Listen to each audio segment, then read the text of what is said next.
মুসলমান করে ছেলে মেয়েরা আব্বানা তরুণেরা এ নবী প্রেমিকেরা এ মালিকাপুরে মানুষেরা শুনে রেখে দেন বান্দাখানা যারা গুনাহগার হবে এলাকার মানুষদের বলবে এ আমার আত্মীয় স্বজনেরা তোমরা আমার লাশটাকে তাড়াতাড়ি করে কবরস্থানের দিকে নিয়ে যেও না, কেননা আমার কবরের মধ্যে আমি যা ভয়ঙ্কর জিনিস দেখতে পাচ্ছি তোমরা যদি দেখতে পেতে তোমরা আমাকে কবরস্থ করতে না।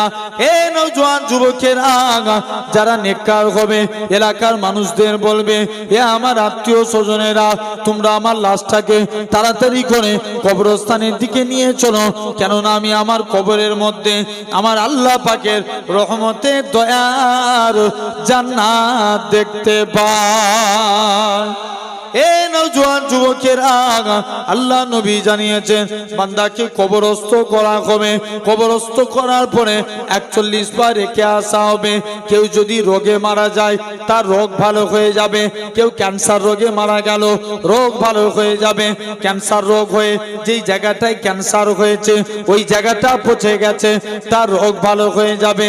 যারা এরকম ভাবে প্যারালাইসিস হয়ে মারা গেছে তাদের রোগ ভালো হয়ে যাবে।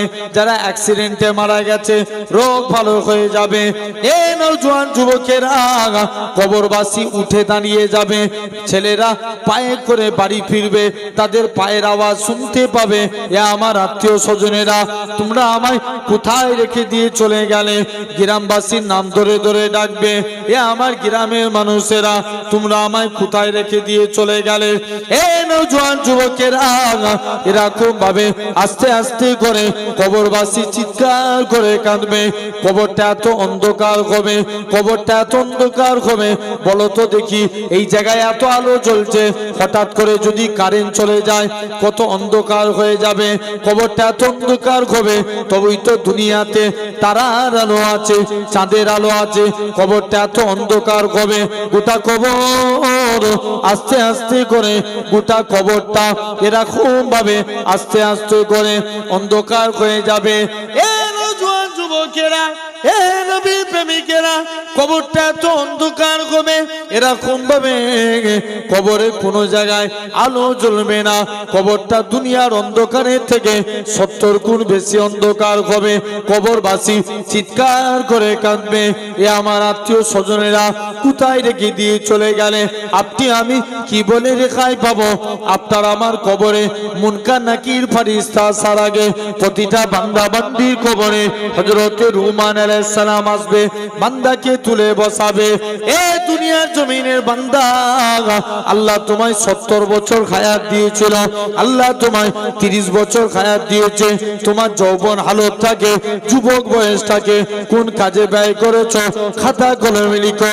হযরতে রুমান আলাইহিস সালাম কাফনের টুকরাটা গলায় ঝুলিয়ে দিয়ে চলে যাবে। কাল কিয়ামতের ময়দানে এই কাফনের টুকরাটা হবে আপনার আমার জন্য খাতা, সাদাত আগুলটা হবে আপনার আমার জন্য কলম, মুখে থুতুটা হবে আপনার আমার জন্য কালি। বান্দা মুখ থেকে থুতু নিয়ে কালি নিয়ে সাদাত আগুলে করে কাফনের উপর লিখতে থাকবে। লিখতে লিখতে বান্দার মুখে থুতু ফুরিয়ে যাবে, তথাপিও লেখা শেষ হবে না। এই নওজোয়ান যুবকেরা যারা নেকির কাজ করে যাবে এদের তো কোনো বেলা নাই। যারা অন্যায় করবে আল্লাহ আফসোস করে বলবে ও আমার বান্দারে আমি আল্লাহ তোদেরকে হেদায়েতের পথে আনার জন্য আমি আল্লাহ যুগে যুগে আমার কত নবী রাসূল পাঠিয়েছি, তারপরেও তোরা এত গুনাহ করেছিস। আল্লাহ বলবে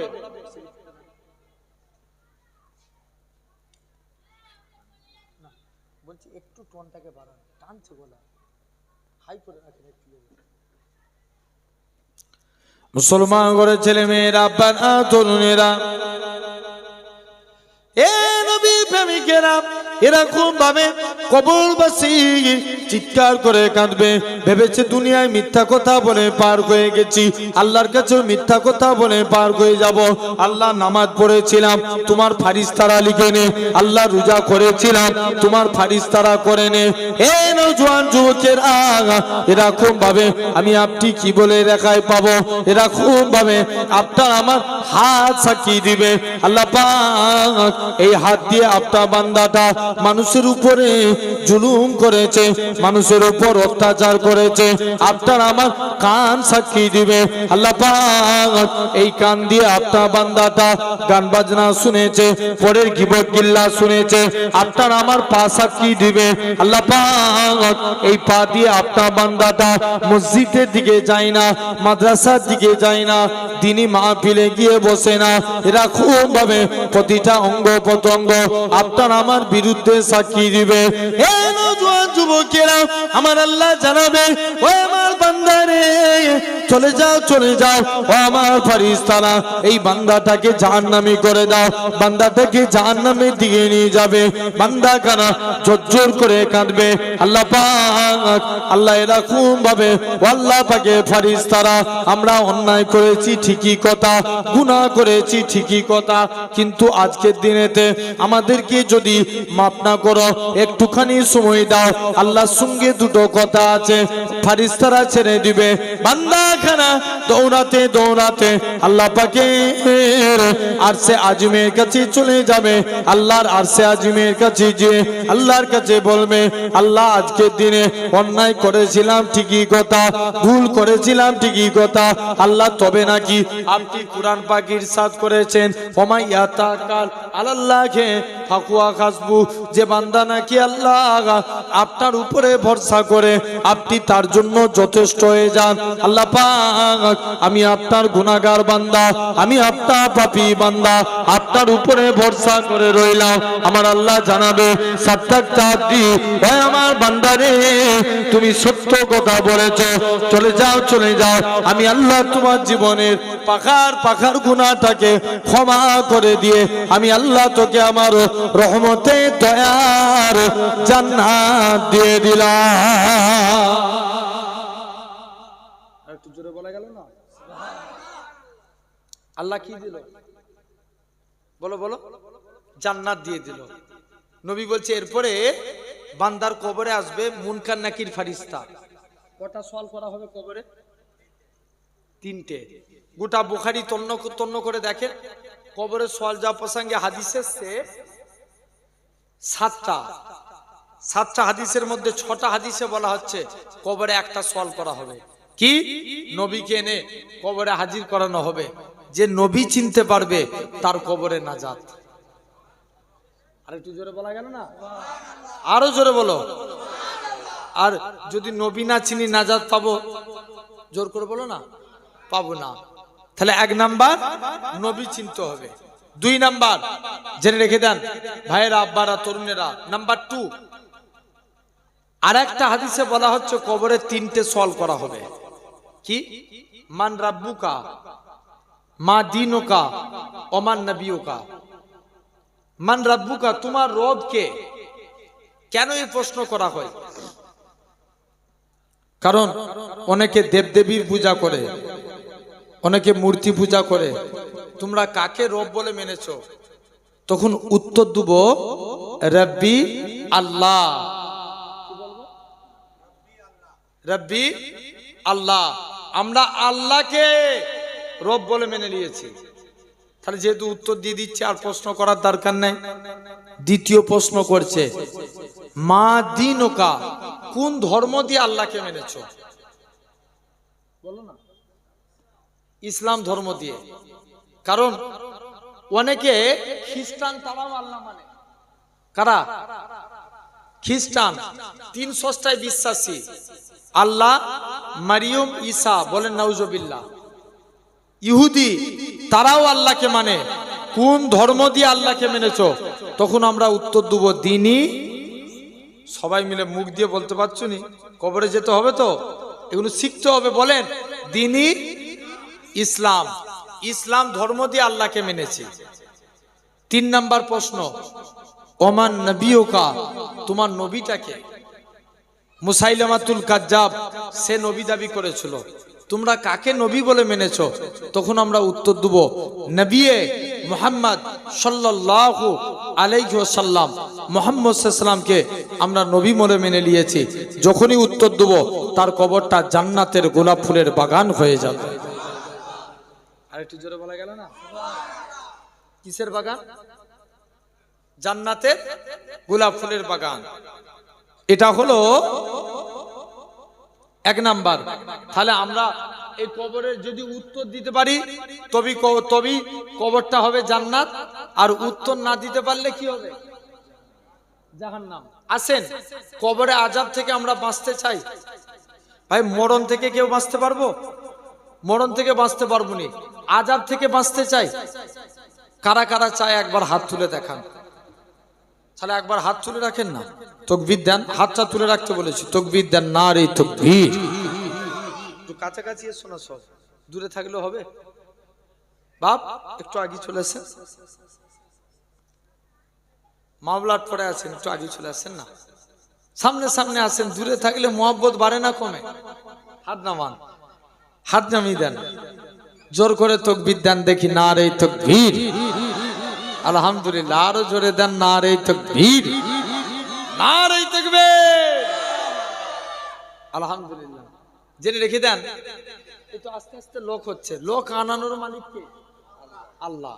আমার কিচ্ছু ক্ষমতা নাই।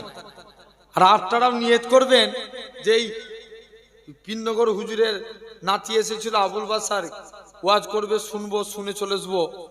এই নিয়ত করে এলে কিছু হবে? কিচ্ছু ফায়দা নাই। জেনে রেখে দেন।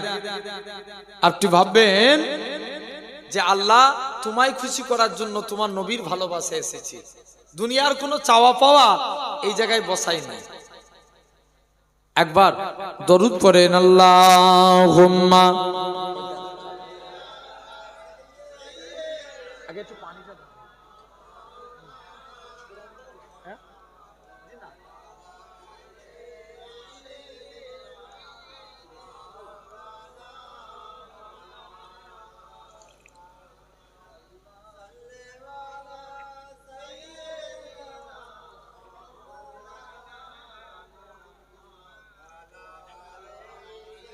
ঠিক আছে।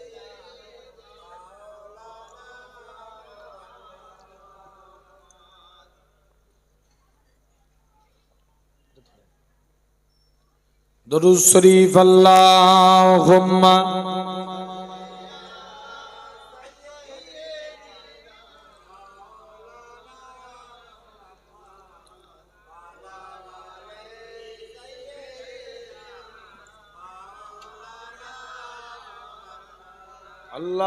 আল্লাহুম্মা সাল্লি আলা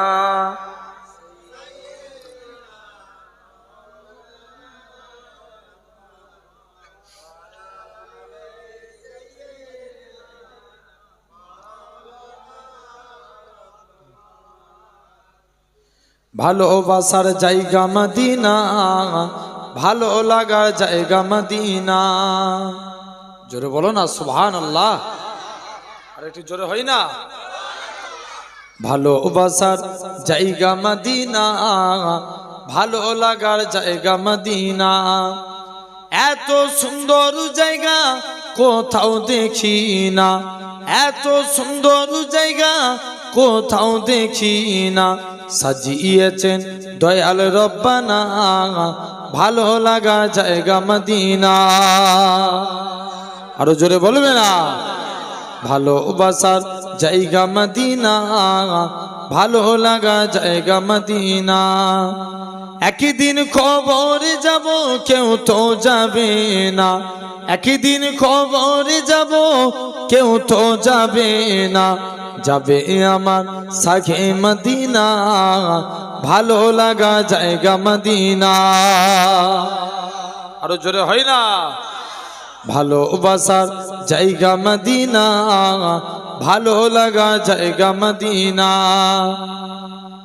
যতই দরুদ পড়ি তৃপ্তি মেটে না, যতই দরুদ পড়ি তৃপ্তি মেটে না।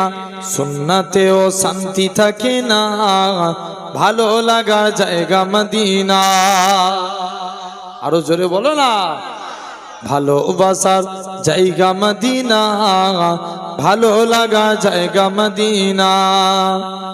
আমাদের জীবনে অনেক বেশি গুনাহ, আমাদের জীবনে অনেক বেশি গুনাহ, তাই হাবিবের কদম ছাড়বো না, ভালো লাগা জায়গা মদিনা। একটু চিল্লে বলো ভালো, ভালোবাসার জায়গা মদিনা, ভালো লাগা জায়গা মদিনা। আল্লাহুম্মা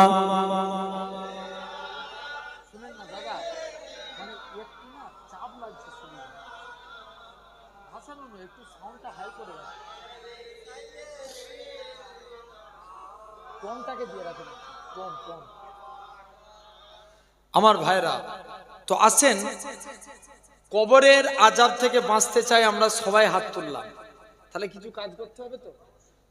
এমনি এমনি কি বেঁচে যাব? কিছু আমরা এমনি বাঁচবো না। সর্বপ্রথম আমি তাফসীরে জালালাইনে আমি যখন টাইটেল পড়াশোনা করছিলাম, তো তাফসীরে জালালাইন শরীফে আমাদের একটা পড়ানো হচ্ছিল,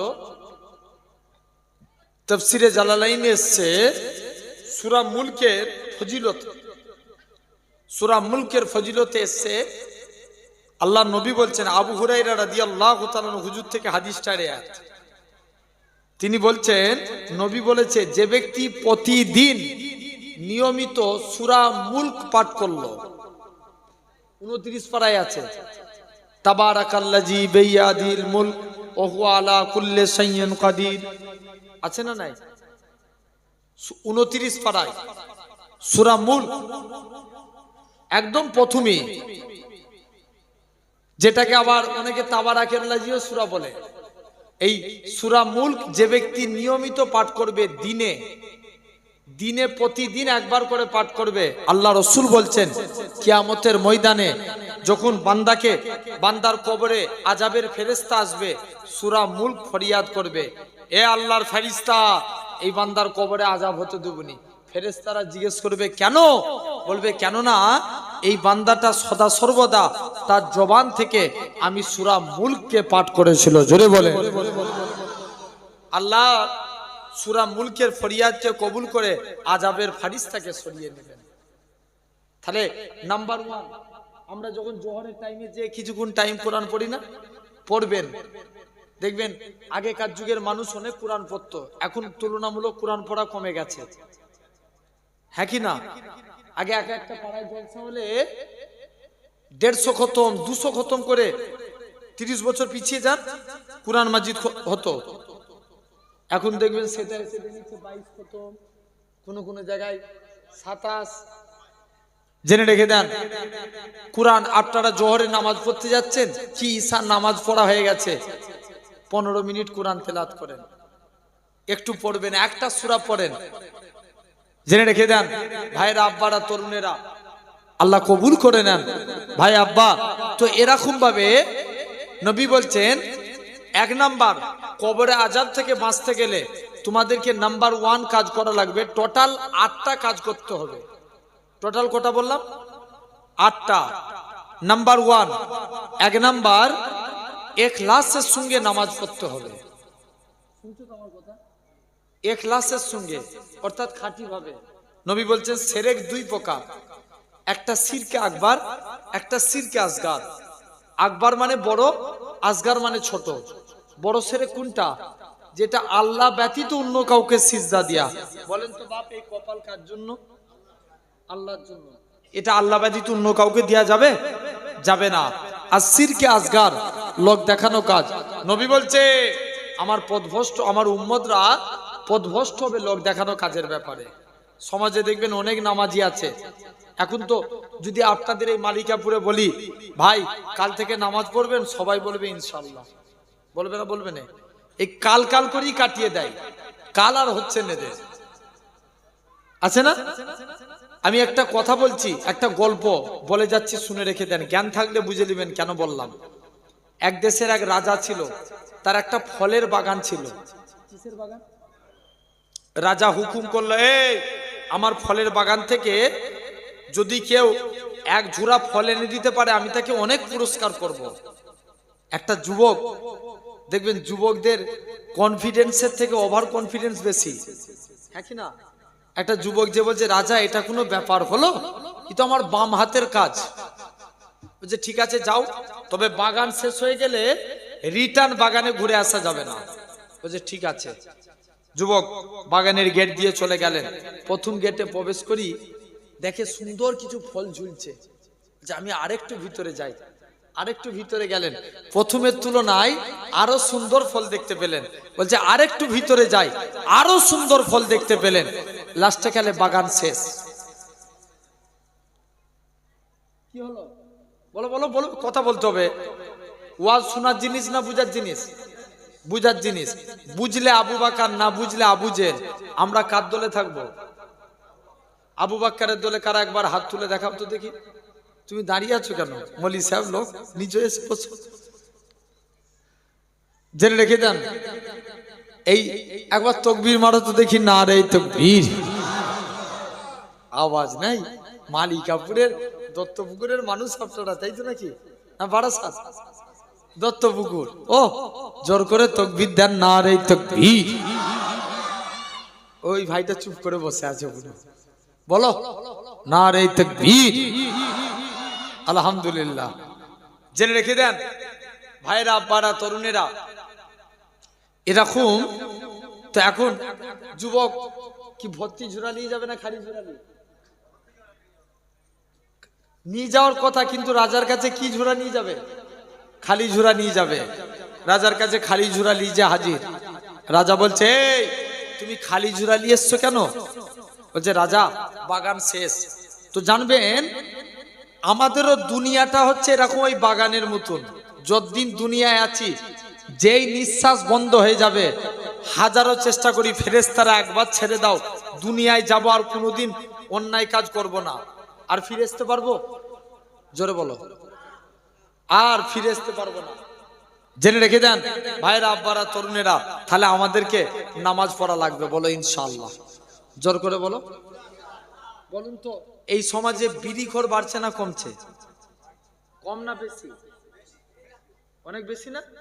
ওরে আল্লাহ, এখন দেখবেন আগেকার যুগের মুরব্বীরা বিড়ি খেত, এখনকার যুবকরা গাঁজা খায়।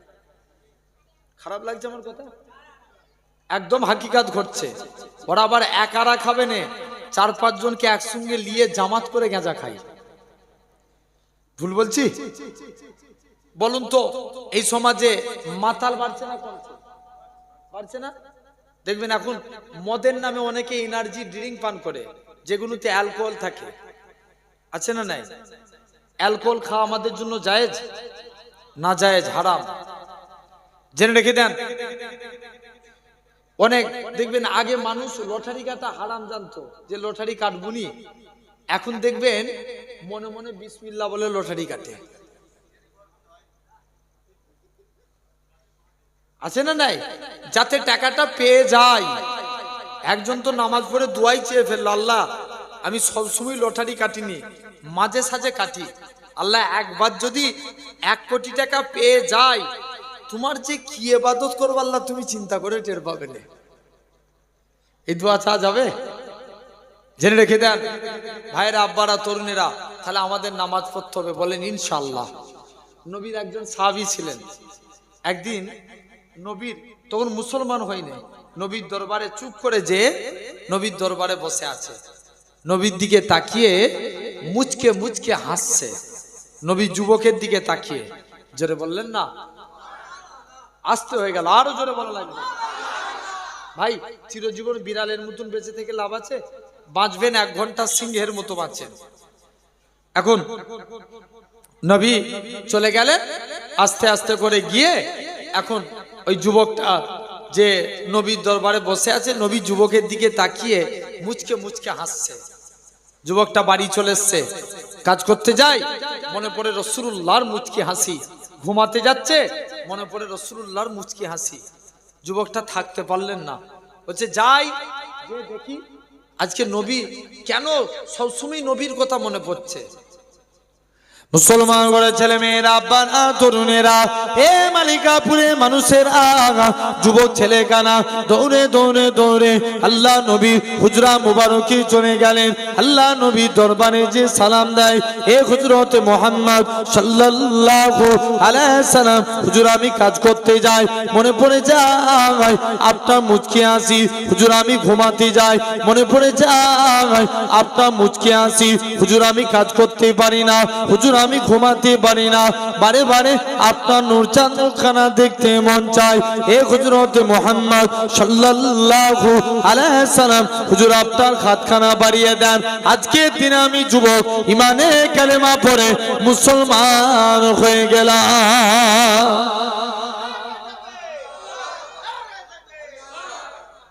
হুজুর মুসলমান হব, তবে আমার একটা শর্ত আছে। কি শর্ত বাবা? ইয়া রাসূলুল্লাহ, আমি মুসলমান হব কিন্তু নামাজ পড়ব না। কি পড়বে না? নামাজ পড়বে না। মুসলমান বলা যাবে তো? এটা আমি বলছি না, আপনারা বললেন। কিন্তু যদি নামাজ না পড়ি তাহলে নিজেরাই ফতোয়া দিলেন, তাহলে নামাজ পড়ার দরকার আছে না নাই? জোর করে বলো। আছে ভাই। এই যে প্যান্ডেল করেছেন, খুঁটি না দিলে প্যান্ডেল দাঁড়াতো না। তো ইসলামেরও পরিপূর্ণ ইসলামে প্রবেশ করতে গেলে এরও 5টা খুঁটি। কটা খুঁটি বললাম? 5টা। হাদিস পাক বুনিয়াল ইসলাম আলা খামসিন, ইসলাম 5টা স্তম্ভের উপর দাঁড়িয়ে আছে। ফার্স্ট শাহাদাতু আল্লাহ ইলাহা ইল্লাল্লাহ, আগে একতার প্রতি সাক্ষ্য দাও আল্লাহ ছাড়া কোনো উপাস্য নাই, আল্লাহ ছাড়া কোনো মাবুদ নাই। ওয়া আন্না মুহাম্মাদান আবদুহু ওয়া রাসূলু, মুহাম্মদ সাল্লাল্লাহু আলাইহি ওয়াসাল্লাম হলেন আল্লাহর প্রেরিত রাসূল ও বান্দা। জোরে বলেন। তাহলে কটা হলো? একটা। 1 নাম্বার কি? কলেমা। 2 নাম্বার নামাজ, ইকামুস সালাত। কি হলো?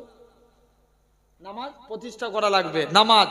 3 নাম্বার রোজা, 4 নাম্বার যাকাত, 5 নাম্বার হজ। কটা হলো? 5টা। তাহলে এই নামাজ, এখন যুবক যে বলছে হুজুর নামাজ পড়বো, এই মুসলমান হব নামাজ পড়বো, নবী বলছে এই ব্যাপার, যা তো যা মন চাই তুই করবি, যা। যুবক সব বাড়ি চলে গেছে, বন্ধুরা নামাজ পড়ছে।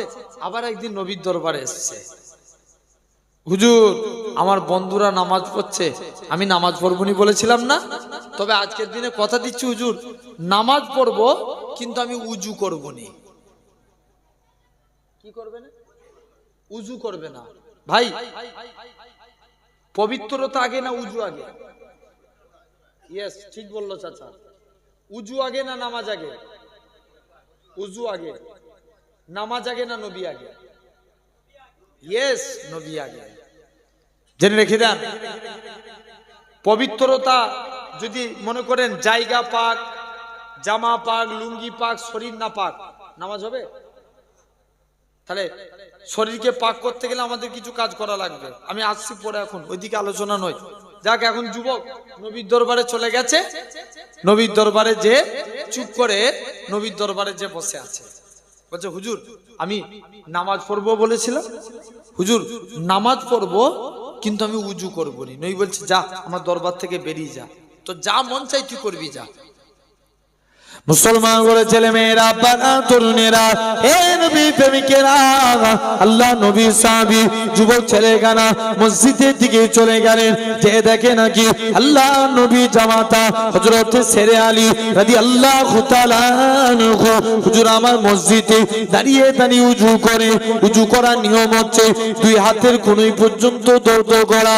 হযরত আলী বগলের নিচু থেকে হাত দৌত করে।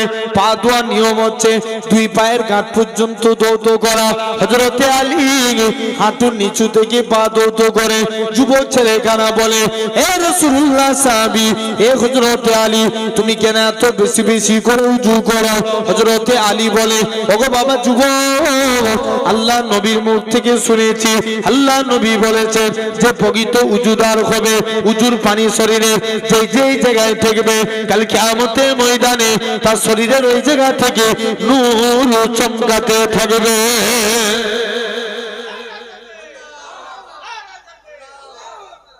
কি চমকাবে? নূর চমকাবে। তাহলে আমাদের নামাজ পড়ার দরকার আছে না? তবে পড়লে খাঁটি ভাবে পড়বেন। অনেকে দেখবেন নামাজ পড়ে হঠাৎ করে কারেন্ট চলে গেছে, ও নামাজ পড়তে পড়তে বলে উঠলো হাই যা কারেন্ট চলে গেছে। অনেকে আছে নামাজ পড়তে পড়তে কেউ যদি পাশে এসে দাঁড়ায় আর চোখে চোখে দেখে কে এসে দাঁড়ালো, ইমাম সাহেব সামি আল্লাহু লিমান হামিদা যখন বলে দেখবেন ই উপর দিকে তাকাচ্ছে, ঘড়ি দেখে। নামাজ পড়তে পড়তে এই যে চাচা বলছে নামাজ পড়তে পড়তে মসজিদে আবার ঘড়ি দেখে। যদি বেশি টাইম লাগে ইমাম সাহেবের খবর আছে, কথা বলে নেই, জেনে রেখে দেন আমার ভাইয়েরা, আব্বারা, তরুণেরা। তো এরকম দেখেন নামাজ পড়বো আমরা খাঁটি ভাবে নামাজ পড়বো। দেখেন ওই আটটি আমি নামাজ পড়ে নামাজি হয়েছি, ওই একই নামাজ পড়ে মুজাদ্দিদুজ জামান দাদা হুজুর হয়েছে। আর একটু জোরে বলা গেল না? আটটি আমি নামাজ পড়ে নামাজি হয়েছি, ওই একই নামাজ পড়ে বড় হুজুর কেবলা কাইয়ুমুজ জামান হয়েছে। আটটি আমি নামাজ পড়ে নামাজি হয়েছি, ওই একই নামাজ পড়ে মুফতি আজম মেজলা হুজুর হয়েছে। আটটি আমি নামাজ পড়ে নামাজি হয়েছি, ওই একই নামাজ পড়ে সেজলা হুজুর সেজ হুজুর হয়েছে। আটটি আমি নামাজ পড়ে নামাজি হয়েছি, ওই একই নামাজ পড়ে ন হুজুর কেবলা মাদারজাত আল্লাহর ওলি ন হুজুর হয়েছে। আটটি আমি নামাজ পড়ে নামাজি হয়েছি, ওই একই নামাজ পড়ে সুলতানুল ওয়াজিন ছোট হুজুর হয়েছে। বসিরাতে আল্লামা হুজুর হয়েছে। পিন্নগর জমিনে আমার নানাজি আল্লাহর ওলি হয়ে গেছে। জোরে বলে। তাহলে ইনাদের নামাজ আর আমাদের নামাজে ফারাক আছে না নাই? জোর করে বলো, আছে না? আমরা নামাজে দাঁড়ালে দুনিয়ার কথা চিন্তা হয়। দিল্লি পানিপথে জলসে গিয়েছিলাম, ইমাম সাহেবটা এসে বলছে ভাইজান জানেন আমাকে একদিন একটা ছেলে এসে বলছে হুজুর আজকে তোমার নামাজ ভুল হয়েছে। আমি তাকে জিজ্ঞেস করছি কেন রে? বলছে আমি প্রতিদিন নামাজে দাঁড়িয়ে দোকানে ক টাকা কিনা বেচা হয় হিসাব নিকাশ হয়ে যায়, আজকে হিসাব নিকাশ শেষ হয়নি, তোমার নামাজ শেষ হয়ে গেছে। ওই জন্য কি হয়েছে? নামাজ ভুল হয়েছে। জেনে রেখে দাও। তাহলে আপনাকে আমাকেও এক নাম্বার কবরে আযাব থেকে বাঁচতে গেলে খাঁটি ভাবে নামাজ পড়া লাগবে। দুই নাম্বার দান করতে হবে খাঁটি ভাবে। কি করব? জোরে বলো, জোরে বলো। দান করব কিভাবে? খাঁটি ভাবে। আজকে আমি যখন দেখবেন আমাদের সমাজে এই দান করে অনেকে দেখবেন আমাদের বেশিরভাগ লোক দেখানো হয়ে যায়, কথা ঠিক না ভুল? জেনে রেখে দাও আমার ভাইয়েরা, আব্বারা, তরুণেরা, এই লোক দেখানো দান করে কিছু লাভ হবে? কিচ্ছু লাভ নাই। তাহলে আপনাকে দান করতে হবে খাঁটি ভাবে, যে দান করলে আল্লাহ কবুল করে নেবে। জোরে বলে। আল্লাহ নবীর জামানায় নবীর এক সাহাবী ছিল, এই শুনছো, ওমরের ফারুক, মদিনার পারস্যের সম্রাটরা নবীকে এসে বলছে মুহাম্মদ তোমার কোরআনকে জ্বালিয়ে দেবো, তোমার ইসলামকে মিটিয়ে দেবো, আজকের দিনে তুমি আমাদের কাছে এসো। এখন হযরত ওমর উঠে দাঁড়িয়ে গেলেন, হুজুর অনুমতি দেন উলঙ্গ তলবাদ দিয়ে গর্দানকে নামিয়ে দি, যে আমার নবীকে ইনসাফ শিখাই। হযরত ওমর বলছে হুজুর বিয়াদবি। ওমর কে আল্লাহর নবী বলছে ওমর তুমি এই পারস্যের বিরুদ্ধে একা লড়াই করতে পারবে না, যেহেতু সে কোরআনের বিরুদ্ধে কথা বলেছে, আমি নবী তার জন্য জিহাদের ঘোষণা দিলাম। নবী একটা জিহাদের জন্য ফান্ড তৈরি করলেন। কি করলেন? জোরে বলো না। ফান্ড। ফান্ডে কি করে লোক পয়সা জমায়। নবী ঘোষণা করে দিলেন বাবা সাহাবীরা তোমরা আমার এই ফান্ডে দান করো। নবীর যত সাহাবীরা ছিলেন সবাই নিজেদের সামর্থ্য অনুযায়ী নবীর ফান্ডে দান করতে লাগে। একটা মেয়ে সে ভিক্ষা করে বেড়ায়, কি করে? ভিক্ষা করে। সেও নিয়ত করেছে আমি নবীর জিহাদের ফান্ডে দান করব। মুসলমান করে ছেলে মেয়েরা, বানা তরুণেরা, এ মালিকাপুরে মানুষের আগা, এ আমার যুবক ভাইরা শুনে কি দেন আল্লাহ পাকে ওই বান্দিখানা, আল্লাহ নবী সাহাবীখানা, ওই মহিলা সাহাবীখানা যেরকম ভাবে লাইন দিয়ে আল্লাহ নবীর হুজরা মুবারকের কাছে চলে আসে, যখন নবীর কাছাকাছি এসে পৌঁছায় নবীকে দান করবে বলে আল্লাহ নবী আস্তে আস্তে করে আল্লাহ নবী কি করলেন? আল্লাহ নবী বলে ও বাবা সাহাবী সাহাবী রে, তুমি আজকের দিনেতে আমি নবী আমার কাছে এসো বাবা, আমি নবী আজকের দিনেতে বাবা তুমি আমার কাছে এসো, কি ব্যাপার বলো ইয়া রাসূলুল্লাহ হাবিবাল্লাহ। পকেট হাতড়াহাতড়ি করে, পকেটে কিছু নাই, মহিলাখানা লজ্জায় পড়ে গেলেন, দৌড়ে দৌড়ে দৌড়ে নিজের বাড়িতে চলে আসে। ও যুবকেরা, ও মালিকাপুরে মানুষেরা, মহিলাখানা এসে দেখে বাড়িতে 3 দিন অনাহারে দিন যায়, বাড়িতে হাড়ি চলে না, মহিলার বাড়িতে কিছু নাই। মহিলার একটা ছোট বাচ্চা ছিল, বাচ্চাটাকে কোলে তুলে নিয়ে আল্লাহ নবী হুজরা মুবারকের দিকে রওনা দিলেন। প্রতিমধ্যে আবু বকরের সঙ্গে দেখা হলো। হযরতে আবু বকর বলে, এ মা মেয়ে ছেলে, তুমি কোথায় যাও মা? কেন তুমি কোথায় যাও মা? মহিলাখানা বলে, এ রাসূলুল্লাহ সাহাবী, এ হযরতে আবু বকর, আমি আজকের দিনে আমার রাসূলুল্লাহর কাছে দান করতে যাচ্ছি। আল্লাহ নবী সাহাবী আবু বকর আগেই বলে, জানে তো মেয়েটা দান চাই, নবী তোমায় দান করতে পারবে না। মহিলাখানা বলে, না না না না, আমি নবীকে দান করতে, নবীর গায়ে দিয়ে দান চাইতে যাই না, আমি মুস্তাফা নবীকে দান করতে যাচ্ছি। হে নওজোয়ান যুবকেরা, আল্লাহ নবী সাহাবী এরকম ভাবে আস্তে আস্তে করে মহিলাখানা দৌড়ে দৌড়ে জোর করে কাঁদতে লাগে। আল্লাহ পাক উপায়খানা কি আছে, আল্লাহ পাক উপায়খানা কি আছে? মহিলাখানা নিজের বাচ্চাটাকে আল্লাহ নবী হুজরা মুবারকে দাঁড় করে দিলেন।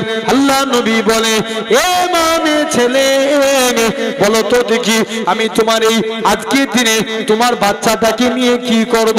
কেন তুমি দান করে যাও? মহিলাখানা বলতে লাগে, ইয়া রাসূলুল্লাহ হাবিবাল্লাহ, ইয়া রাসূলুল্লাহ হাবিবাল্লাহ, চতুর্দিকে আপনার দুশমনে ভরা, যখন আপনাকে লক্ষ্য করে কেউ তীর ছুঁড়ে ছুঁড়ে মারবে, আপনি আমার বাচ্চাটাকে কাফেরদের তীরের সামনে রেখে দিবেন, আমার বাচ্চাটা শহীদ হয়ে যাবে। কাল কিয়ামতের ময়দানে আমি শহীদানের মা বলে আল্লাহর জান্নাত পেয়ে যাব।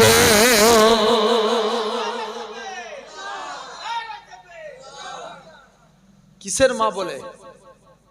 তাহলে শহীদানের মা বলে। তাহলে আমরাও 2 নম্বর কবরে আযাব থেকে বাঁচতে গেলে 2 নম্বর আমরাও দান করব খাঁটি ভাবে, বলেন ইনশাআল্লাহ। আর কটা বাকি রইল তাহলে? না, 6টা। এখনো কটা? 6টা। 1 নাম্বার খাঁটি ভাবে নামাজ পড়তে হবে, 2 নাম্বার খাঁটি ভাবে দান করতে হবে, 3 নাম্বার পিতা মাতার খেদমত করা লাগবে। কার খেদমত করবেন? আব্বা মার। এখন বলুন, তবে প্রতিটা মা বাপকে বলে যায়, আগে আপনি সন্তানের হক মানবেন, সন্তান বড় হয়ে আপনার হক আদায় করবে। কারণ আল্লাহ নবীর জামানায় একটা ওমরে ফারুকের কাছে একটা মুরব্বি যে বিচার দিচ্ছে, শুনছো তো? কে? এটা মুরব্বি বিচার দিচ্ছে, হুজুর আমার ছেলে আমাকে দেখে নে, এর একটু কিছু ব্যবস্থা করুন। আল্লাহ নবী সাহাবী ওমর বলছে, সবর করো, যাও তোমার ছেলেকে ডেকে নিয়ে এসো। এই তুই তোর বাপ মাকে দেখিনিস, ব্যাপার কি? আল্লাহ রাসূল বলছে, রিদ্দু, হাদিস শরীফ, রিদ্দু রাব্বি ফি রিদুল ওয়ালিদি ওয়া সাকতু রাব্বি ফি সাকতুল ওয়ালিদি। পিতামাতার সন্তুষ্টি আল্লাহর সন্তুষ্টি, পিতামাতার অসন্তুষ্টি আল্লাহর অসন্তুষ্টি। ব্যাপার কি রে? বলছে, হুজুর আপনি আমার জন্য দোয়া চান, জান আমি এইটা করতে পারবো না। কেন? আল্লাহ নবী বলছেন, মা বাপেরও সন্তানদের প্রতি হক আছে 3টে, কোন হাদিস এসেছে 4টে। 1 নাম্বার, সন্তানদের সুন্দর নামে নাম রাখতে হয়। কি নামে? সুন্দর নামে। বলছে, আমার বাপ আমার নাম রেখেছে কসাই। কি নাম বললাম? কসাই। প্র্যাকটিক্যালি এক ছেলের আব্বা তার ছেলের নাম রেখেছে বলেন। কি নাম বললাম? বলেন। হুজুরের কাছে পড়তে পাঠিয়েছে, হুজুর জিজ্ঞেস করছে, কচি তোর নাম কি? বলছে বলেন। বুঝতে পারলে না? আবার জিজ্ঞেস করছে, তোর নাম কি? বলছে বলেন। আবার জিজ্ঞেস, রেগে যাচ্ছে তো হুজুর, তোকে আর একবার জিজ্ঞেস করো, বল তোর নাম কি? বলছে বলেন। এক ডাস্টার নিয়ে মাথায় দিয়েছে যে, হুজুর তুমি আমায় বিনা দোষে মারলে। যে কেন রে? বলছে, আমার বাপ আমার নাম রেখেছে বলেন। কত যাচ্ছে? তাহলে সন্তানদের সুন্দর নামে নাম রাখেন। নবীদের নাম অনুসারে নাম রাখবেন, সাহাবাদের নাম অনুসারে নাম রাখবেন। আল্লাহ না করুক ওই আল্লাহর ওলিদের নাম অনুসারে নাম রাখেন, ওই ছেলেগুলো যদি জাহান্নামী হয় কিয়ামতের দিন সাহাবীগুলো নবীগুলো ফরিয়াদ করবে, আল্লাহ এদের মা বাপ এদের আব্বা মা আল্লাহ এদের নামটা আমাদের ভালোবাসাই নাম রেখেছিল, আল্লাহ আমাদের নামের ছেলেগুলো আজকে জাহান্নামে যে বেইজ্জতি করবেন, আল্লাহ আমাদের নামগুলোকে আল্লাহ এদের মাফ করে দেন। আমার আল্লাহ জানাবে হাবিব যাও, নবীরা নবীদের ফরিয়াদকে কবুল করে ওই নবীদের নাম অনুসারী সন্তানগুলোকে আল্লাহ মাফ করে দিবে। আর একটু জোরে বলা গেল না? জেনে রেখে দেন, এটা হলো আপনার 1 নাম্বার। 2 নাম্বার, আমরা যখন এরকম ভাবে ছেলেরা যখন 7 বছর বয়স হবে নামাজের জন্য তালিম দেন। ক বছর বয়সে? 7 বছর বয়সে। 10 বছর বয়সে সে যদি নামাজ না তো পড়ে তাকে পিটিয়ে নামাজ পড়ানোর কথা বলা হয়েছে। একটা মায়ের কথা বলছি, শুনবেন? শুনবেন তো? শাহ ফরিদউদ্দিন রহমাতুল্লাহ আলাই, কি নাম বললাম? ফরিদউদ্দিন রহমাতুল্লাহ আলাই। তিনি একদিন বাচ্চা ছেলে তো, মা জিজ্ঞেস করছে বাবা ফরিদউদ্দিন তুমি নামাজ পড়বে না? বাচ্চা জিজ্ঞেস করছে মা নামাজ পড়লে আল্লাহ কি খাওয়াবে? মা বলছে বাবা তুমি নামাজ পড়ো, আল্লাহ তোমাকে মিষ্টি খাওয়াবে। জোরে বললেন না? আর একটু জোরে বলা গেল না? কি খাওয়াবে? মিষ্টি খাওয়াবে। নেক্সট, ছেলে যেই সিজদায় চলে গেলেন, মা একটা চিনির পিয়ালা নিয়ে যে হুজুরের সামনে রেখে দিলেন। বাপ বিরক্ত লাগছে না তো? চাচা একটু তাকবীর দাও তো দেখি জোর করে, তুমি দাও।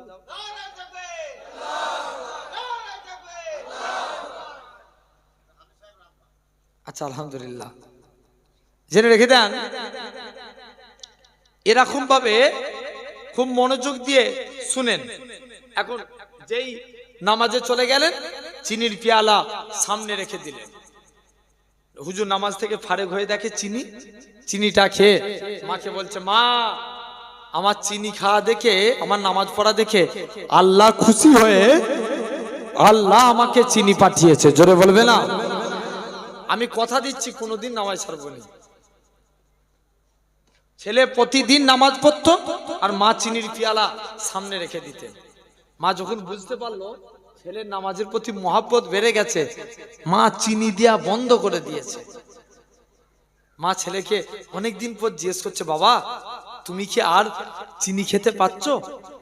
মা তখন বলছে, ছেলে জবাব দিচ্ছে মা যে আল্লাহ আমাকে আগেও চিনি খাইয়েছিল, আমার আল্লাহ আগের মতোই আমাকে চিনি খাওয়াচ্ছে। কে খাওয়াচ্ছে? আল্লাহ খাওয়াচ্ছেন। তাহলে 2 নাম্বার, ছেলেদেরকে নামাজের জন্য তালিম দেন। 3 নাম্বার, ছেলেরা যখন প্রাপ্ত বয়স্ক হবে তাদের যথা টাইমে বিবাহের বন্দোবস্ত করে দেয়া। 4 নাম্বার, তাদের আকিকার বন্দোবস্ত করা। কিসের? আকিকার। তবে মা বাপ যাই করুক, তুমি সন্তান বাপ মায়ের খেদমত করো। জীবনে জান্নাত যদি পেতে যান মা বাপের খেদমত করেন, আল্লাহ আপনাকে জান্নাতি করবে। সম্মানওয়ালা হতে চান, মা বাপের সম্মান করুন। মুসলমান ঘরের ছেলে মেয়েরা, বাবা তরুণেরা, এই মালিকাপুরে মানুষের আগা এরকম ভাবে আজকে আপনাদেরও বলে যায়, জীবনে যদি ইজ্জত বালা হতে চান মা বাপকে ইজ্জত করো, জীবনে যদি সম্মান বালা হতে চান মা বাপকে সম্মান করো। কেননা শুনে রেখে দেন আল্লাহ নবী, আল্লাহ এরকম ভাবে আল্লাহ পাকের নবী হযরতে সুলাইমান নবীকে আমার আল্লাহ একদিন ডাক দিয়ে বলে, এই হযরতে সুলাইমান চলে যাও চলে যাও, অমুক জায়গায় জঙ্গলে পানির ভিতরে একটা গম্বুজ আছে, গম্বুজটাকে বার করে নিয়ে আসো। সুলাইমান ছিল জেনেদের বাদশা, তিনি একটা জিনকে পাঠালেন, যাও যাও আল্লাহ বলেছে পানির নিচে গম্বুজ আছে, গম্বুজটাকে বার করে নিয়ে আসো। আল্লাহ পাকের নবী হযরত সুলাইমান নবী একটা জিনকে পাঠালেন, জিন গম্বুজকে দেখতে পেল না। সুলাইমান নবী ওর থেকে আরেকটু শক্তিশালী জিনকে পাঠালেন, সেও গম্বুজ দেখতে পেল না। যুবক যুবকেরা, ও মালিকাপুরে মানুষেরা, আল্লাহ পাকের নবী হযরত সুলাইমান নবী তার প্রিয় উজির আসিফকে পাঠালেন, এ আসিফ বিন বরখিয়া চলে যাও চলে যাও, আল্লাহ পানির নিচে গম্বুজ আছে বলছে, গম্বুজটাকে বার করে নিয়ে আসো। হযরত এরকম ভাবে সুলাইমান নবী, আল্লাহ পাকের নবী হযরত সুলাইমান নবী আসিফ বিন বরখিয়াকে বলে ঠিক আছে। আসিফ বিন বরখিয়া পানির নিচে চলে গেলেন, একটা গম্বুজকে দেখতে পেলেন। আল্লাহ পাকের কুদরত, গম্বুজটা ছিল 4টে দরজা বিশিষ্ট, কিন্তু আল্লাহর কি দয়া, ওই গম্বুজের ভিতরে এতটুকু পানি প্রবেশ করে না। যুবকেরা, আল্লাহ পাকের নবী হযরত সুলাইমান আলাইহিস সালাম আস্তে আস্তে করে, আল্লাহ পাকের নবী হযরত সুলাইমান নবী এরকম ভাবে গম্বুজে অবাক হলেন। ওই গম্বুজের ভিতরে একটা যুবক ছেলে আল্লাহকে সিজদা দিচ্ছে। হযরত সুলাইমান নবী বলে কি ব্যাপার? যুবকটা নামাজ থেকে ফারিগ হলেন, যুবকটাকে ডাক দিয়ে বলে ও বাবা যুবক, কোন আমলের কারণে তুমি পানির নিচে আল্লাহকে সিজদা দিচ্ছ? কি এমন আমল করেছো বলো? ও যুবকেরা, আল্লাহ পাকের নবী হযরত সুলাইমান নবী বলে এটা অন্য কিছু ব্যাপার না। সুলাইমান নবীকে যুবকটা বলে এমন কোনো আমল করিনি, তবে আমি আমার বাপ মায়ের খেদমত করেছি। আমার আব্বা ইন্তেকালের আগে আমার জন্য দোয়া চেয়েছিল, আল্লাহ পাক আমার ছেলে আমার জন্য যা করেছে আমার অন্তর ভরে গেছে। আমি বাপ হয়ে আমার সন্তানের জন্য দোয়া চাই, আল্লাহ তুমি আমার সন্তানকে হেফাজত করবে। ও যুবকেরা, ও নবীর প্রেমিকেরা, এরকম ভাবে আস্তে আস্তে করে সুলাইমান নবী কি করলেন, আস্তে আস্তে করে ওই যুবকরা বলতে লাগে এ হযরত সুলাইমান নবী, আমি আমার মায়েরও খেদমত করেছি, আমার মা আমার ইন্তিকালের আগে আমার জন্য দোয়া চেয়েছিল, আল্লাহ পাক আমার ছেলে আমার জন্য যা করেছে আমার অন্তর ভরে গেছে। আমি মা হয়ে আমার বাচ্চার জন্য দোয়া করি, তুমি আমার বাচ্চাকে দীর্ঘ হায়াত দান করো। ও যুবকেরা, ও নবীর প্রেমিকেরা, যুবক ছেলেখানা বলে ওগো আল্লাহ পাকের নবী, এ হযরত সুলাইমান নবী, আমি যখন এরকম ভাবে আমি একদিন নৌকায় করে যাচ্ছিলাম, হঠাৎ করে গম্বুজখানা দেখতে পেলাম, আমার কি মন গেল, গম্বুজখানার কাছে চলে গেলাম। যখনই আমি গম্বুজের ভিতরে প্রবেশ করে গেলাম, আমার আল্লাহ পাক এরকম ভাবে আস্তে আস্তে করে যে আমি গম্বুজের ভিতরে প্রবেশ করে গেলাম, তৎক্ষণাৎ দেখতে পাই এরকম ভাবে আস্তে আস্তে করে আমি এরকম লক্ষ্য করলাম গম্বুজটা পানির নিচে চলে গেল। বলে তুমি কি ভিতরে খাবার খেতে? বলে যখনই আমাকে ক্ষুধা লাগতো আমার কাছে একটা লাল কালারের পাখি লাল রঙের থালা নিয়ে আসতো, যখনই আমি একবার জিভ দিয়ে বুলিয়ে দিতাম, আমার আল্লাহ পাক শীত গ্রীষ্ম বর্ষা আমার শরীরে ক্ষুধাটাকে আমার আল্লাহ পাক নিবারণ করিয়ে দিতে।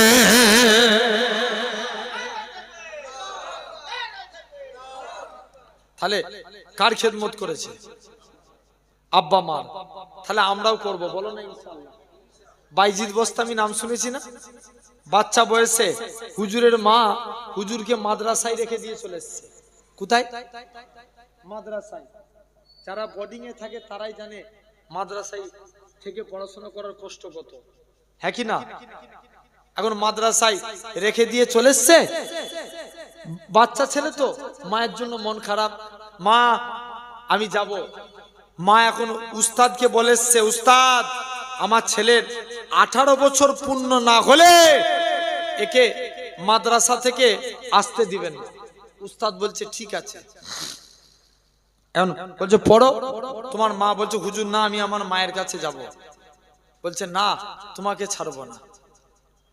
মুসলমান করে ছেলে মেয়েরা, আব্বানা তরুণেরা, কোন বাইজিদ বোস্তামি যিনি মায়ের দোয়ায় সুলতানুল আরিফিন হয়েছিল, আল্লাহ পাকের ওলি হযরত বাইজিদ বোস্তামি রহমাতুল্লাহ আলাইহি, হুজুর আমার কি জানিয়েছিলেন, হুজুর আমার কি বলেছিলেন?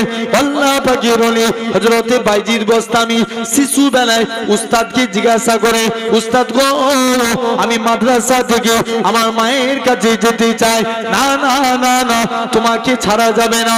উস্তাদ খানা বলে এ বাবা বাইজিদ, হুজুর কি কাজ করলে ছাড়া যাবে? বাবা তোমাকে কুরআন মাজিদ খতম করে দেখাতে হবে। আল্লাহ পাকের ওলি হযরত বাইজিদ বোস্তামি 3 দিনের মধ্যে কুরআন খতম করেছিলেন। জোয়ান যুবকেরা, আল্লাহ পাকের উনি হযরত বাইজিদ বোস্তামি রাহমাতুল্লাহ আলাইহি কুরআনটাকে খতম করে দৌড়ে দৌড়ে বলে, হুজুর এবার ছেড়ে দেন, আমি আমার মায়ের কাছে যেতে চাই। কিন্তু মা তো 18 বছর রাখতে বলেছি, পুরোপুরি কমপ্লিট পড়াশোনা করে তারপরে ছাড়বে। দৌড়ে দৌড়ে উস্তাদের কাছে জোর করে মায়ের কাছে চলে গেলেন। মাকে যে দরজায় ডাকে, ও জনম দুঃখী মা, মা গো তুমি একবার দরজা খুলো মা, আমি তোমার বাইজি, তোমাকে একবার দেখার জন্য মা আমার অন্তর খানা পড়ে যায়। মা গো তুমি একবার দরজা খুলো মা, তোমাকে দেখার জন্য আমার কলিজা ফেটে যায়। আল্লাহ পাকের ওলি হযরত বাইজি বোস্তামি রাহমাতুল্লাহ আলাইহি হুজুর আমার জোর করে কাঁদে। মা বলে, বাবা বাইজি চলে যাও চলে যাও, আমি ফি সাবিলিল্লাহ পড়াশোনার জন্য আল্লাহর উপরে ভরসা করে তোমায় মাদ্রাসায় ছেড়ে এসেছি, বাবা মাদ্রাসায় ফিরে যাও।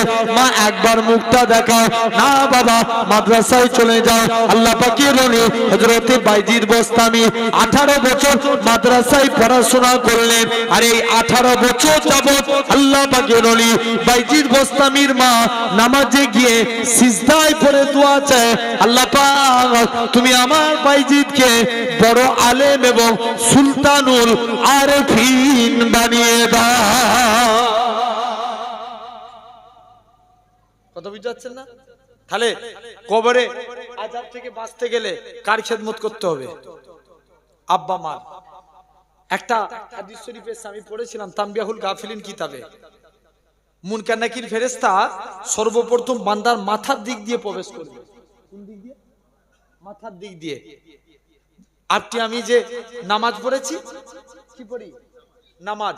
নামাজের আমলের জবানকে খুলে দিবে। নামাজ বলবে মুনকার নাকির ফেরেশতা, এই বান্দাটা সদা সর্বদা সিজদা দিয়ে দিয়ে কপাল কালো করে ফেলেছে, তাই তোমার মাথার দিক দিয়ে প্রবেশ করতে দেব না। নিরুপায় হয়ে বাম দিক দিয়ে আসবে। আপনার আমার রোজার আমলের জবান খুলে যাবে, ডান সাইড দিয়ে প্রবেশ করতে দেবে না। নিরুপায় হয়ে বাম দিক দিয়ে আসবে। যাকাত দান সদকা আমলের জবানকে আল্লাহ খুলে দিবে। মুনকার নাকির ফারিস্তাকে বাম সাইড দিয়েও প্রবেশ করতে দিবে না।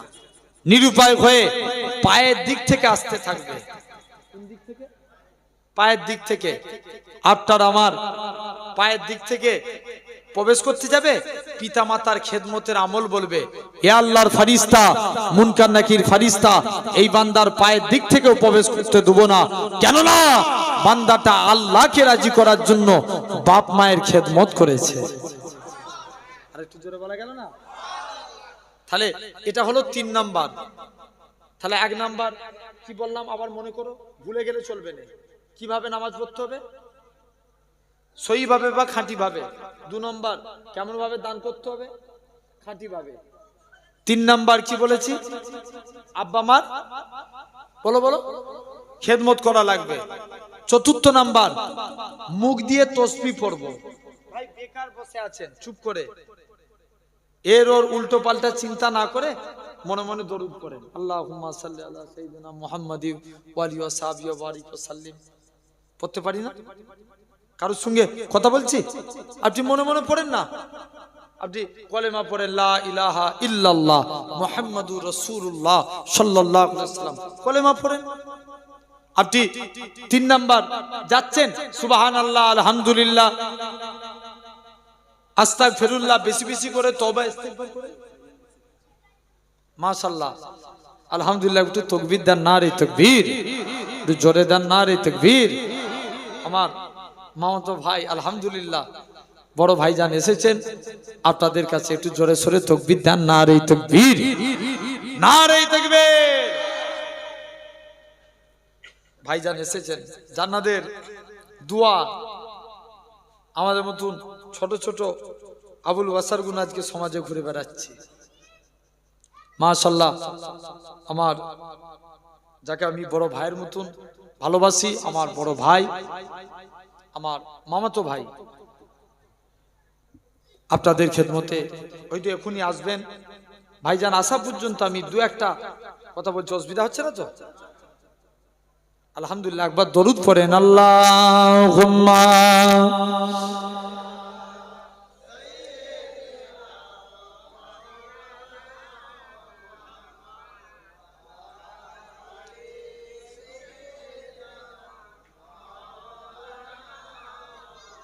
দরুদ শরীফ আল্লাহুম্মা সাল্লি আলা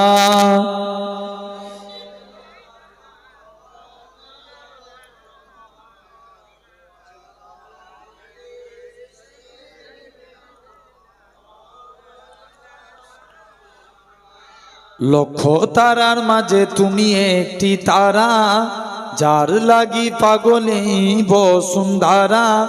আলোক রোশনীতে যার হয় উজালা, আলোক রোশনীতে যার হয় উজালা, তিনি আমার কামলিওয়ালা কামলিওয়ালা।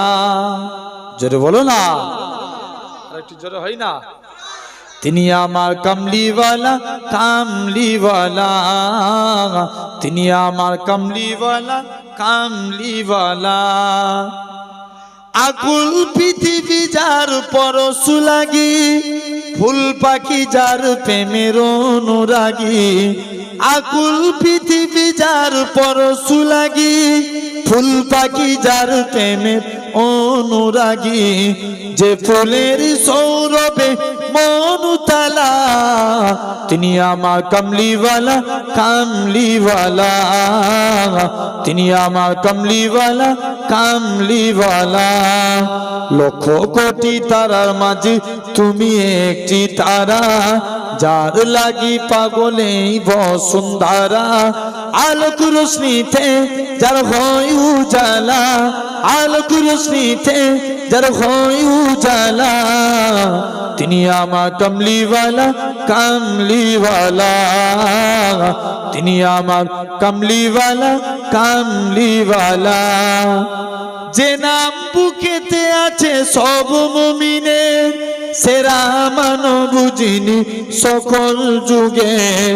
যে নাম বুকেতে আছে সব মুমিনের, সেরা মানব বুঝিনি সকল যুগে। যার হাতে আছে কৌসার পিয়ালা, তিনি আমার কামলিওয়ালা কামলিওয়ালা, তিনি আমার কামলিওয়ালা কামলিওয়ালা। লক্ষ তারার মাঝে তুমি একটি তারা, যার লাগি পাগলে বসুন্ধরা।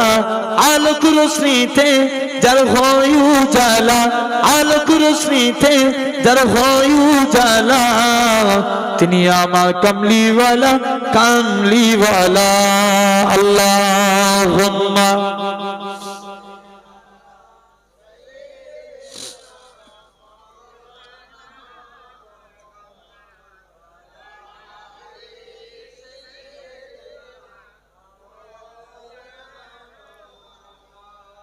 আমার ভাইয়ের আব্বারা তরুণেরা, তাহলে কটা কাজ বললাম,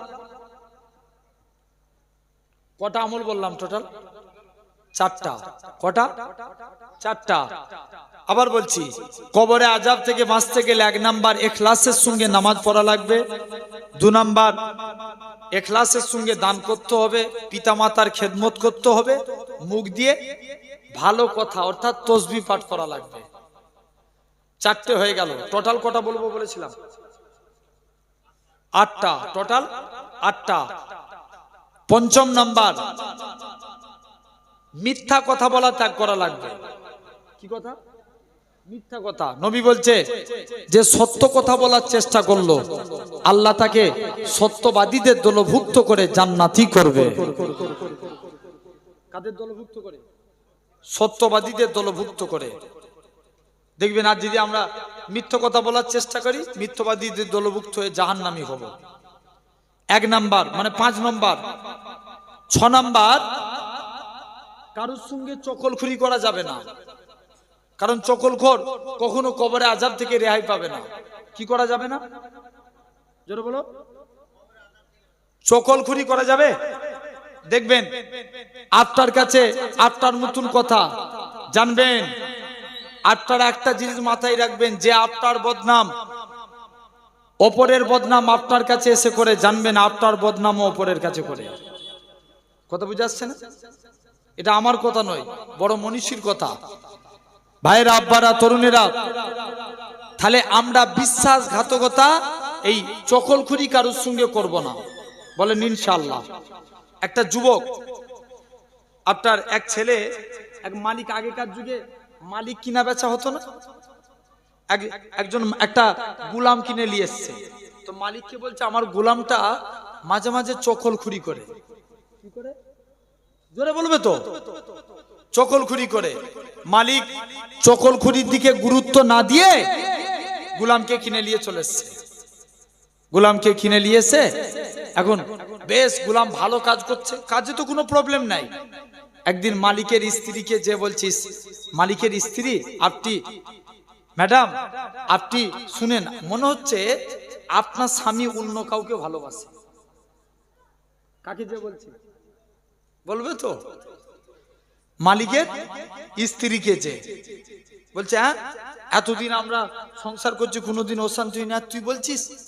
বলছে আমি তো জানি গোলামের কথা বিশ্বাস হবে না, তবে আপনাকে একটা পরীক্ষিত তাবিজ বলে দিতে পারি। স্বামীর একটা দাড়ির লোম আমাকে কেটে দেন, আমি তাবিজ করে এনে দেবো। এখন স্ত্রী, প্রতিটা স্ত্রী চাই তার স্বামী তাকে বেশি ভালোবাসো, হ্যাঁ কি না? এমন সময়তে দেখতে পাওয়া যায় এখন স্ত্রী কি করেছে, খুঁটটা নিয়ে আপনার বলছে একটা দাড়ির স্বামীর একটা লোম কাটতেই হবে। কারণ স্বামীও রাত্রে, এখন এদিকে গোলাম যে আবার মালিককে যে বলছে, মালিক মনে হচ্ছে আপনার স্ত্রী অন্য কাউকে ভালোবাসে। বলছে তুই কি করে জানলিস? শুনছো না? বলছে তুই কি করে চিনলিস? বলছে না, আমি বুঝতে পারছি, ওই জন্য আপনাকে মারার প্ল্যান করছে। আমার কথা বিশ্বাস না হলে আপনি একবার ঘুমের ভান করে দেখেন, যেই আপনার মালিক কি করেছে, ঘুমের ভান করে শুয়ে আছে, আর ঘুম ধরবে যদি এই কথা শুনিয়ে দেয়। স্ত্রীও মনে মনে ভাবছে স্বামীর একটা দাড়ির লোম কেটে দি, আর মালিকও ভাবছে আমি একবার দেখব কি করে, আর চোখে চোখে দেখে সত্যি সত্যি তো খুন বার করছে, এটা আমাকে মারার প্ল্যান করছে। তাড়াতাড়ি করে স্ত্রীর গলা থেকে ছুরিটা নিয়ে, হাত থেকে ছুরিটা নিয়ে স্ত্রীর গলায় চালিয়ে দিয়েছে। পরের দিন স্বামীর আত্মীয় স্বজন এসে, আপনার স্ত্রীর আত্মীয় স্বজন এসে স্বামীকে মেরে দিয়েছে। আপনার খেল খতম। তাই নবী বলছে তোমরা এই চকলখোর থেকে বেঁচে থাকো। 3 নাম্বার, কারোর সঙ্গে বিশ্বাসঘাতকতা করা যাবে না। করা যাবে? নবীর এক সাহাবী, মক্কার সাহাবীরা সব মদিনায় হিজরত করে আসছেন। কোথায়? মদিনায়। আল্লাহ নবী এসেছিল না? কথা বলেন, জোরে বলো না। নবী কোথায় হিজরত করেছিল? মদিনায়। মুসলমান বলে ছেলে মেয়েরা, বাবা তরুণেরা, হে নবী প্রেমিকেরা, আল্লাহ নবী আস্তে আস্তে করে নবী আমার মদিনায় হিজরত করে চলে আসলে মক্কার কাফেররা, আল্লাহ নবী সাহাবী এরকম ভাবে আস্তে আস্তে করে আল্লাহ নবী মক্কার দিকে, মক্কা থেকে মদিনার দিকে চলে আসলে মদিনার যুবকেরা সেদিন তারা খাজুর গাছের উপরে উঠে সেদিন তারা পড়েছিল তালাল বাদুরি আলাইনা মিন সানিয়াতিল বিদাই ওয়াজাবা শুকরু আলাইনা মাদালিল্লাহি দাই। ও যুবকেরা, আল্লাহ নবী মদিনায় তাশরীফ নিয়ে চলে আসলে মদিনার যুবকেরা আল্লাহ নবীকে গোল করে ঘিরাও করে নিল। আল্লাহ নবী বলে, ও মদিনা মানুষেরা, তোমরা আমি নবী আমাকে কতটা ভালোবাসবে? মদিনার যুবকেরা, মদিনার তরুণেরা বলেছিল, ওগো নবী মনে কষ্ট নেবেন না, যতক্ষণ আমাদের শরীরে জানটুকু বেঁচে থাকবে আপনার ক্ষতি হতে দেব না। আল্লাহ নবী, নবী আমার মদিনায় তাশরীফ নিয়ে চলে আসেন। এদিকে আল্লাহ নবীর এক সাহাবী ছিলেন, একজন সাহাবী যিনার নাম ছিল সাইদ বিন আব্দুর রহমান। সালাবার সঙ্গে আল্লাহ নবী ভাই ভাই সম্পর্ক করে দিলেন। হযরতে সালাবা আল্লাহ নবী সাহাবী সাইদ বিন আব্দুর রহমান বলে, হে রাসূলুল্লাহ সাহাবী, হে হযরতে সালাবা, আজকের দিনে আমি তোমার কাছে আমার স্ত্রী, আমার টাকা পয়সা তোমার কাছে আমানত রেখে নবীর দরবারে যায়। আল্লাহ নবী সাহাবী হযরতে সালাবা গভীর রজনীতে শুয়ে আছে, শয়তান এসে পিনগায়, সালাবা উঠে পড়ো, তোমার পাশের বাড়িতে তোমার ভাইয়ের স্ত্রী শুয়ে আছে, তুমি তার কাছে যাও। আল্লাহ নবী সাহাবী সালাবা যে শরীরে টাচ করে না, দরওয়াজা খানা খুলেছে। আল্লাহ নবী সাহাবী সালাবা দরজা খুলেছে। সাইদ বিন আব্দুর রহমানের স্ত্রী বলে, এ রাসূলুল্লাহ সাহাবী, এ হযরতে সালাবা, তোমার অন্তরে কি আল্লাহর ভয় শেষ হয়ে গেল?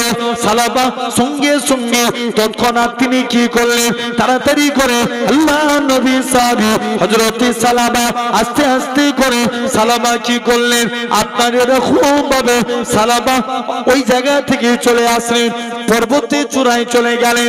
পরের দিন সকাল হয়েছে, সাইদ বিন আব্দুর রহমান আসে, সালাবার এক মেয়ে ছিল যার নাম ছিল খামসানা, খামসানাকে সাথে করে নিয়ে সালাবার কাছে চলে যায়। এ রাসূলুল্লাহ সাহাবী, এ হযরতে সালাবা, চলো চলো চলো, তুমি আজকের দিনে আমার কাছে চলো। হযরতে সালাবা জোর করে কাঁদে, আল্লাহ পাক আস্তে আস্তে করে আল্লাহ নবী সাহাবী সালাবার কাছে যে বলে, সালাবা যা হয়েছে তুমি বাড়ি ফিরে চলো। সালাবা বলে, না না না না, এটা মানা যাবে না, এটা মানা যাবে না। অনেক রিকোয়েস্ট করার পর সালাবা বলে, আমি যেতে পারি, তবে আমার গলায় দড়ি বেঁধে আল্লাহ নবী বড় সাহাবী আবু বকরের দরবারে নিয়ে চলো। ও যুবকেরা, ও মালিকাপুরের মানুষেরা, আল্লাহ নবী সাহাবী হযরতে সালাবার গলায় দড়ি খানা বেঁধে টেনে টেনে টেনে আল্লাহ নবী সাহাবী হযরতে আবু বকরের দরবারে নিয়ে যায়। হযরতে আবু বকর বলতে লাগে, ইয়া রাসূলুল্লাহ হাবিবাল্লাহ, ইয়া রাসূলুল্লাহ হাবিবাল্লাহ। এ হযরতে আল্লাহ নবী সাহাবী হযরতে আবু বকর বলে, এ রাসূলুল্লাহ সাহাবী, এ হযরতে সালাবা কি এমন অন্যায় করেছো বলো? সালাবা বলে, ভাই আবু বকর, আমি আমানতের মাল খেয়ানত করে ফেলেছি, জিনা করে ফেলেছি, বিশ্বাসঘাতকতা করে ফেলেছি, আমার গুনাহটা কি আল্লাহ পাকের দরবারে মাফ হবে? হযরতে আবু বকর বলে, বেরিয়ে যাও বেরিয়ে যাও, তোমার গুনাহটা আল্লাহ পাকের দরবারে মাফ হবে কি? আমি আবু বকর এটা বলতে পারবো না, তুমি এখান থেকে চলে যাও। হযরতে ওমরের কাছে যায়, তিনিও তাড়িয়ে দেয়। হযরতে ওমর বলে, এ রাসূলুল্লাহ সাহাবী, এ হযরতে সালাবা কি এমন অন্যায় করেছে বলো? সালাবা বলে, না না না না, এটা মানা যাবে না, তুমি এখান থেকে চলে যাও। হযরতে উসমানের কাছে যায়, তিনিও তাড়িয়ে দেয়। হযরতে আলীর কাছে যায়, তিনিও তাড়িয়ে দেয়। মনে মনে করে আল্লাহ পাক আবু বকরের কাছে গেলাম, সেও তাড়িয়ে দিল। ওমরের কাছে গেলাম, সেও তাড়িয়ে দিল। উসমানের কাছে গেলাম, সেও তাড়িয়ে দিল। আল্লাহ আলীর কাছে গেলাম, সেও তাড়িয়ে দিল। মনে বড় আশা ছিল আল্লাহ নবীর কাছে যাব, নবী যদি তাড়িয়ে দেয় এই মুখখানা আমি আর কাউকে দেখাবো না। ও যুবকেরা, বাপের গলায় দড়িখানা বেঁধে টেনে টেনে টেনে আল্লাহ নবীর সাহাবী হযরতে সালাবাকে এরা খুব ভাবে খামসানা নবীর দরবারে নিয়ে চলে গেলেন। আল্লাহ নবী বলে, ও বাবা সালাবা, কি এমন হয়েছে বলো? সালাবা বলে, ইয়া রাসূলুল্লাহ হাবিবাল্লাহ, হুজুর আমি আমানতের মাল খেয়ানত করে ফেলেছি, বিশ্বাসঘাতকতা করে ফেলেছি, জিনা করে ফেলেছি, আমার গুনাহটা কি মাফ হবে? আল্লাহ নবী বলে, ও বাবা সালাবা, বেরিয়ে যাও বেরিয়ে যাও, তোমার গুনাহটা মাফ হবে কি? আমি নবী জানি না, তুমি এখান থেকে চলে যাও। হযরতে সালাবা জোর করে কাঁদে। আল্লাহ পাক আবু বকরের কাছে গেলাম, সেও তাড়িয়ে দিল। ওমরের কাছে গেলাম, সেও তাড়িয়ে দিল। উসমানের কাছে গেলাম, সেও তাড়িয়ে দিল। হযরতে আলীর কাছে গেলাম, সেও তাড়িয়ে দিল। মনে বড় আশা ছিল আল্লাহ নবীর কাছে যাব, নবী যদি তাড়িয়ে দেয় এই মুখখানা আমি আর কাউকে দেখাবো না। দৌড়ে দৌড়ে দৌড়ে আল্লাহ নবী হুজরা মুবারকে চলে গেলেন। ও যুবকেরা, আল্লাহ নবী এরকম ভাবে আল্লাহ নবীর দরবার থেকে চলে গেলেন। মনে মনে করে আল্লাহ পাক আবু বকরের কাছে গেলাম, সবাই তাড়িয়ে দিল। আল্লাহ এখন একমাত্র আপনি ভরসা, আপনি নাকি কোরআন পাক ইরশাদ করেছেন, ওমাই ইয়াতাকাল আলাল্লাহি ফাহুয়া হাসবু, যে বান্দা নাকি আল্লাহ আপনার উপরে ভরসা করে আপনি তার জন্য যথেষ্ট হয়ে যান। আল্লাহ পাক, আমি আপনার গুনাহগার বান্দা, আমি আপনার পাপী বান্দা, আল্লাহ আপনার উপরে ভরসা করে রইলাম। ও যুবকেরা, এরকম ভাবে অনেক দিন কেটে গেল। আমার আল্লাহ পাক সালাবা আল্লাহর কাছে সিজদায় পড়ে কাঁদতে লাগে। আমার আল্লাহ জিবরাইল আমিনকে পাঠিয়ে দেয়, এ হযরতে জিবরাইল, চলো চলো চলো, আমি আজকের দিনে জানিয়ে দিলাম, এ হযরতে জিবরাইল, চলে যাও চলে যাও, আমার রাসূলুল্লাহকে জানিয়ে দাও, হযরতে সালাবার জীবনের গুনাহটাকে আমি আল্লাহ ক্ষমা করে দিয়েছি।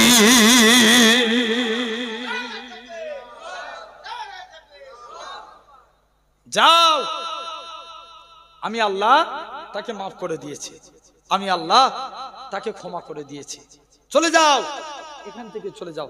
সালাবাকে আল্লাহ দেখেন আস্তে আস্তে করে সালাবা পরবর্তীতে নবীর দরবারে নিয়ে আসা হলো। সালাবা ইন্তেকাল হয়ে গেলেন। সালাবার দাফন কবরে আল্লাহ রসুল চলে গেলেন। নবী একবার সালাবার কবরের দিকে তাকিয়ে কাঁদে, আবার গুটি গুটি পায়ে হেঁটে হেঁটে আসছে। সাহাবারা বলছেন, হুজুর আপনি একবার কাঁদছেন, আবার গুটি গুটি পায়ে হেঁটে হেঁটে আসছেন, ব্যাপারটা কি? আল্লাহ নবী বলছে, বাবা সাহাবীরা, আমি নবী যেটা জানি তোমরা সেটা জানো নি। কেননা সালাবার কবরটাকে আমার আল্লাহ বেহেশতের গোলাপ ফুলের বাগান বানিয়ে দিয়েছে। আর কেন গুটি গুটি পায়ে হেঁটে হেঁটে আসছেন হুজুর? আল্লাহ নবী বলছে, বাবা সাহাবী শুনো, আমার সালাবার জানাজাতে অগণিত হুর নাজিল হয়েছে।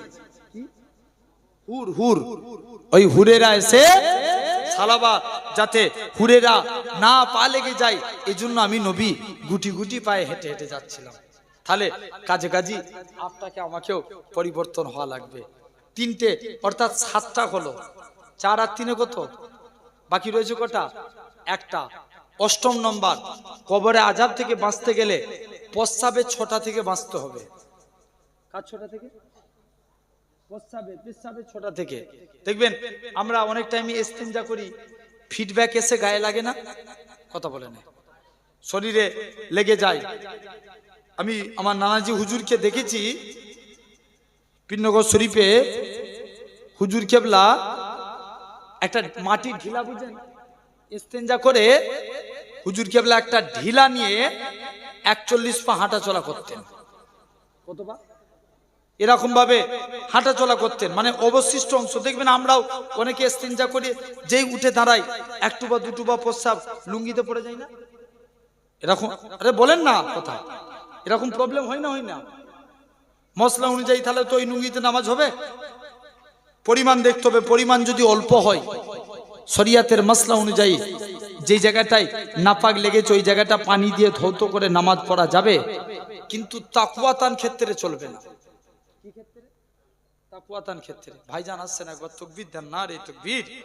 আমি যতটুকুন বললাম, আল্লাহ তাহলে আমরাও এই প্রস্রাবের 6টা থেকে বাঁচবো। একবার সকলে দাঁড়িয়ে